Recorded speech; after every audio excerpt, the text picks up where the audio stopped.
Hey, I need a moment of your time. Quick, fast. It's not going to take me that long. Sometimes when I wake up in the morning, with books in my head. And this morning I woke up with The Giving Tree by Shel Silverstein. It's one of my favorite stories. And it's a story about a little boy that found favor with a tree. And this tree loved this little boy. And the little boy would go to the tree and he would say, "Let's play." And the tree would sway. And the tree would let the leaves come down. And he would pick the leaves up and he would make a lion's mane. And when the boy got hungry, he dropped apples. And the little boy would pick up the apples. And he would eat the apples. And then when he got tired, he said to the tree, "I'm tired too." And the tree said, "Well, lean on me, and I'm going to give you rest. And my shade is going to block the sun." And so the little boy said, "Hey, I'm hungry again." So the tree dropped down apples and he picked up the apples and he ate it. And the little boy went away. And when the little boy came back, he said to the tree, he said, "You know what? I don't want to play. I want to make some money and I'm older now." And so the tree said, "Okay, well, pick up my apples, gather them and go sell them and that'll give you money." So the little boy went away for a long time and the little boy came back and he said, "You know, I don't want to play and I'm not hungry. I'm making money, but I want to get a wife and I want to get a family and I need to build a house. I have to prepare for my family." So the tree said, "Well, I don't have any money, but look, I got branches and my home is the forest and there's trees all around us. Gather the trees and cut off some of my limbs and you go build a house for your family because I want you to be happy." So the little boy ran and he did that and he came back and then he said, "I'm tired. I just want to get away. You know, I need a boat. Can you give me a boat?" And the tree says, "Well, I don't have a boat, but you know, my stump and my whole body, it can build a boat. So cut me down and you get your boat and you, as sad as I'm going to be, I want you to be happy. You build your boat and you go away." And so the little boy went away for a long time and the tree was unhappy. But when the little boy finally came back, he was old, he was feeble, he was frail. And he said to the tree, he said, "I'm tired.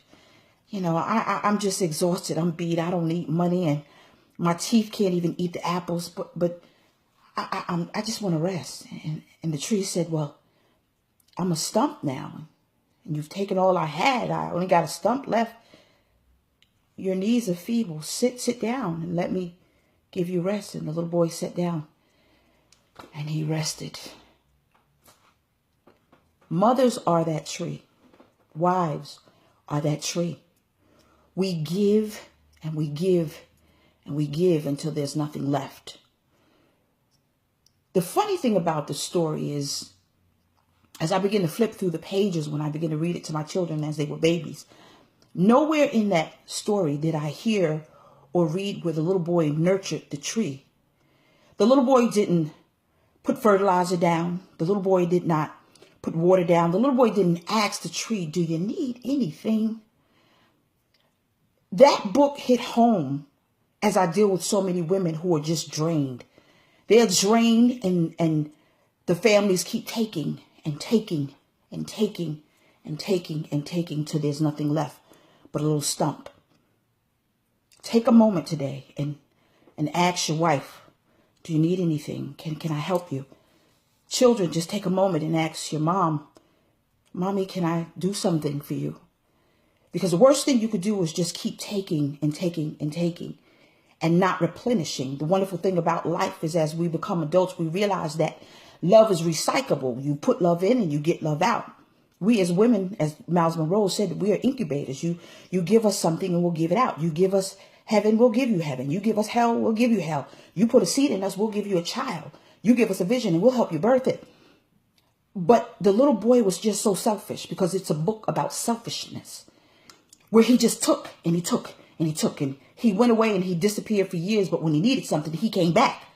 He came back to her, but yet she kept on giving and she kept on giving until she became a little stump. And even though she said to him, "I have nothing left," what she had left, she gave it. And one thing about women, we're givers, we're nurturers. We'll keep giving, we'll keep giving.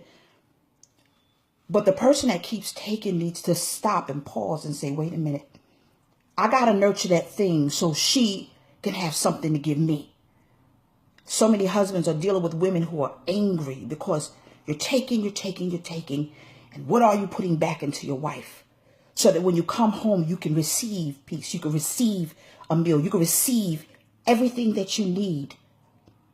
What are children doing to say, Mom, I need, and for her to give of herself, her time, her energy, her finances, or whatever, for you to get it, you have to show her that you're grateful.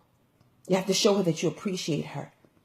I know for my mother, God rest her soul, she went home. But when she went home, I remember that she put so much in me that was beautiful, that every Thursday she received fresh flowers from me. Every Thursday, like clockwork.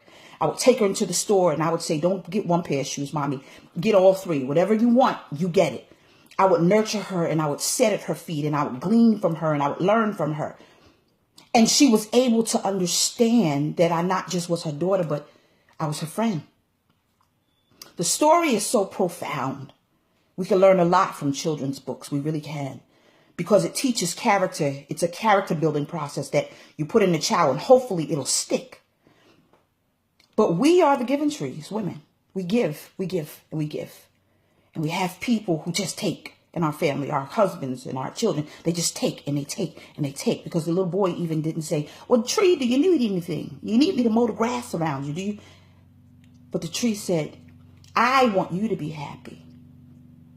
Do you realize how strong it is for women to sacrifice themselves? I was speaking to a girlfriend the other day, and I'm going to let you go. And she said that she watched her mother feed everybody, but she never ate. She watched her mother do things, but she didn't do. Because Mommy had counted the pennies to make sure that they ate. And even though she sacrificed it because she didn't have. I remember even as a little girl, I shared the story, and my mother could not afford all of us to have McDonald's at the same time, because even though my father worked and he made good money, there were times when she had to budget. And one time she took us to McDonald's on Fulton Street and she bought one Big Mac, and she had 4 children, and she cut the Big Mac in 4s and got a large fry, and she gave us a little bit of the French fries, a large soda, and poured us a little bit. And since we were children and babies, that was enough. And she would sit back and she would just watch us eat, and she would smile because she was giving us something. One thing about women, we give because it makes us happy. But we're not to be taken for granted because we do that, because God has given us that ability. Understand the story of Adam and Eve. Adam had, Eve received. And so if you're a husband, please understand that your job is to replenish your wife. If you're a mother, your children's job is to replenish you. Don't wait for your birthday, holiday, Christmas. Nah. That's fine. But get a replenishment day and tell your children, even if they're small, they don't know, today you're going to do the dishes. Today, Mommy needs a break. Today, we're going to give you a coupon, and that coupon is to rub Mommy's back. Because sometimes children don't know, but when children get older, don't allow them to drain you dry. Don't allow your husband, hopefully if he's smart, he'll get this message and say, it's time for me to replenish my wife. The Giving Tree is a wonderful story. I admonish you all to get it if you've never heard the story. And if you've heard the story, apply it. I admonish couples to get it and read it to each other. That's what I would do if I was counseling couples. Read The Giving Tree to each other so that you won't be selfish and you'll realize that your husband or your wife needs replenishment. Women specifically. We need to be replenished. And it's not about sex. Sex is a wonderful thing. You're married, have lots of it. However, when your wife is tired, she won't even tell you because she doesn't want to rattle your feathers. But be man enough to realize it is my job to replenish her. Baby, what you need me to do? Stop by a mall, pick up flowers, get her a card. Tell her every day, thank you.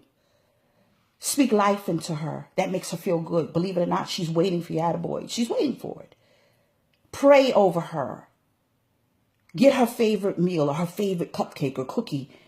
When I was married, I remember that I was married before I married Calvin. But I would do something. I would take Hershey Kisses and I would stick them on the seat of my husband at the time. He didn't appreciate it, and that's why we divorced. Oh.